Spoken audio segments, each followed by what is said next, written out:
প্রিয় উপস্থিতি, সাংবাদিক ভাই ও বোনেরা, সবাইকে সালাম এবং শুভেচ্ছা। আসসালামু আলাইকুম। আজকে ইফতারের আর মাত্র প্রায় 1.5 ঘন্টা বাকি আছে। সারাদিনের রোজার রেখে ক্লান্ত এবং শুকনো মুখে এখানে আমাদেরকে দাঁড়াতে হচ্ছে। এটা অত্যন্ত দুঃখজনক। আমরা জুলাই আগস্টে ছাত্র জনতা, সকল শ্রেণী পেশার মানুষ একটা রক্তক্ষয়ী আন্দোলনের মধ্যে দিয়ে ফ্যাসিবাদের পতন ঘটিয়ে এই অন্তর্বর্তীকালীন সরকারকে দায়িত্ব দিয়েছিলাম। সেই সরকারের প্রধান আজকে আমাদেরকে এই রাস্তায় নামতে বাধ্য করেছে। ডক্টর মোহাম্মদ ইউনূসের প্রতি আমাদের শ্রদ্ধা ভক্তির ঘাটতি ছিল না, কিন্তু গতকালকে তার যে কথা, সেই কথার প্রতিবাদ না জানিয়ে কোনো বিবেক সম্পন্ন মানুষ থাকতে পারবে না।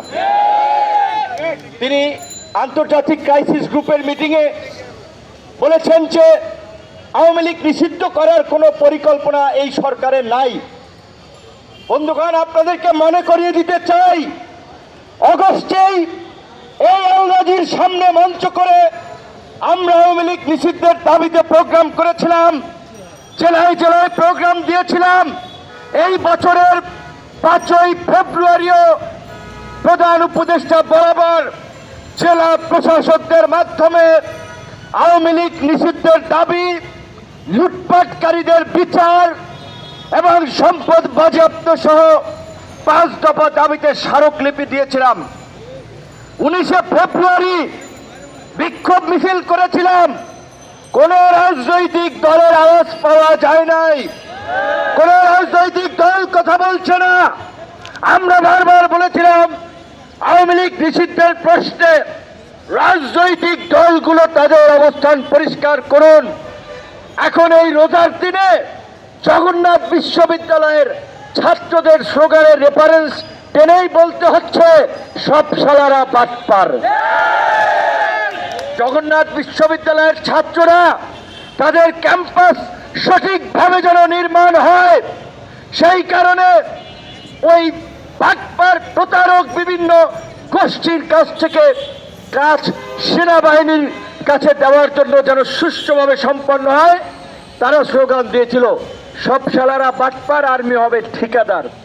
তো এই রাজনৈতিক এই পট পরিবর্তনের পরেও আমরা দেখতে পাচ্ছি বিভিন্ন রাজনৈতিক দল ভোটের কথা চিন্তা করে আওয়ামী লীগের কালো টাকা পেতে ভিতরে ভিতরে গোপনে গোপনে আওয়ামী লীগকে প্রোটেক্ট করছে, আওয়ামী লীগের পক্ষে অবস্থান নিচ্ছে।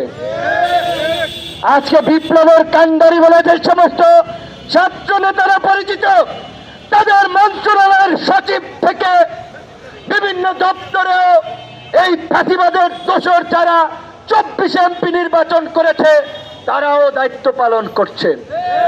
আমি জানতে চাই যুবক্রিয়া উপদেষ্টার কাছে, বাফুফের সহসভাপতি জাহিদি রেডিয়ন ফার্মার আওয়ামী লীগের ফাঁসিবাদের দোসর 24-এ নির্বাচন করেছে, সে কিভাবে বাফুফের সহসভাপতি হয়? এইটা তো বিপ্লবের ঠিকাদার দাবি করে ছাত্র নেতাদের মন্ত্রণালয়। তার মন্ত্রণালয়ের সচিব নজরুল ইসলাম আওয়ামী লীগের নিয়মিত সুবিধাভোগী ছিল। এইভাবে অন্তত 15 জন সচিব আছে যারা আওয়ামী লীগের আমলে নিয়মিত সুবিধাভোগী ছিল। তারা সচিব হচ্ছে, ছাত্র সমন্বয়করা বিভিন্ন জনের বিষয়ে তদবির করে তাদেরকে পুনর্বাসনের সুযোগ করে দিচ্ছে, আর দোষ দিচ্ছে আর্মি আর সরকারের। মানে অনেকটা